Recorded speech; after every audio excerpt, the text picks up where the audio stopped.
Hey everyone, James here. So today I finally got a package from Raceseng.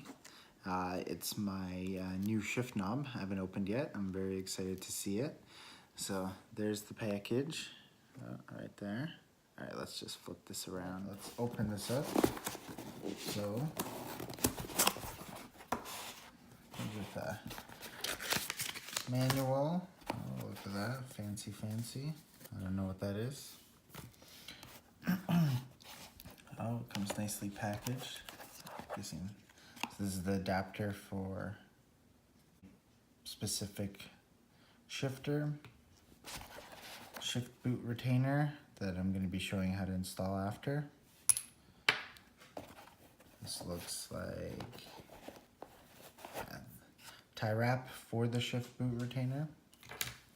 And here's the knob, if I can get it out. Whoa, it's hefty, that's for sure.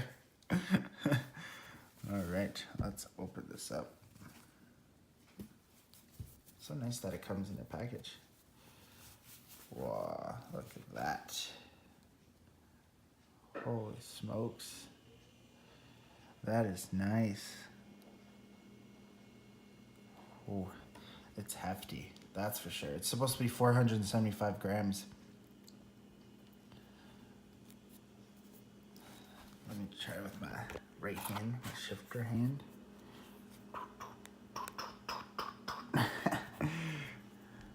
So this is the Raceseng Topology.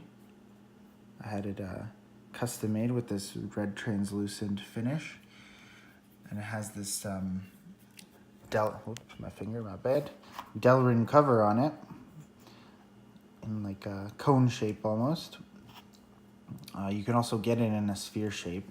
And if I ever don't like this one specifically, I can actually take off the Delrin and put the Spherology one, which is more like a sphere. So yeah, I guess I'm gonna have to go to my car and disassemble and install it. That's awesome. Looks great. So the stock shift knob is 150 grams. This is 475 grams, so 3 times as much. Quite a difference. Look at that. I like it. I like it a lot. All right, let's move on.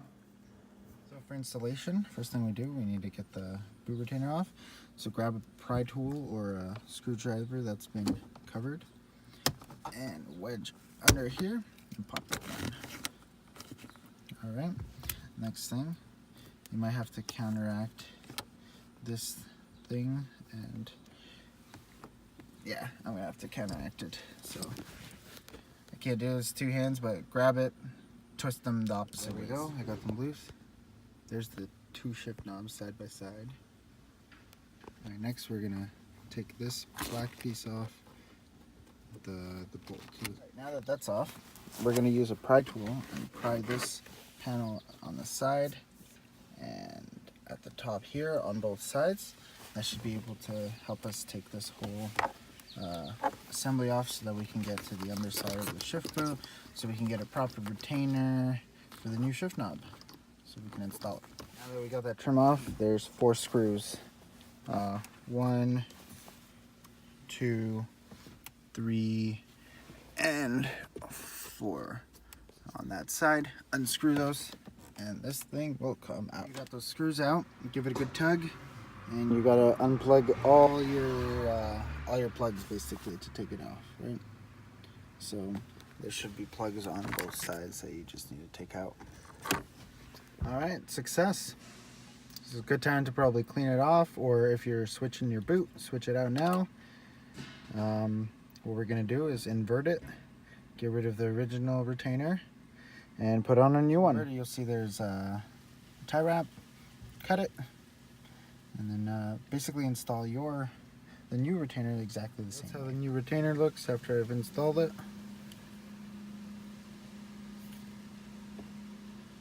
It's countersunk to the shift knob. Alright, So now we just install it all back together the same way we uninstalled it, put all the screws in, put the trim in, and we can work on the shift knob itself. Put back together, we're gonna put on our adapter.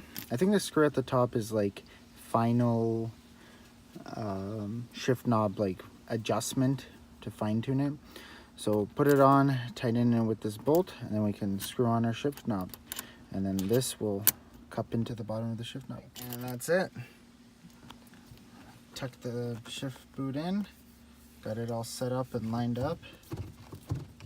It is definitely much bigger. I haven't tested drove it yet. I'm sure it'll take a little getting used to versus this. But it looks wicked, and the install wasn't that hard. Cool.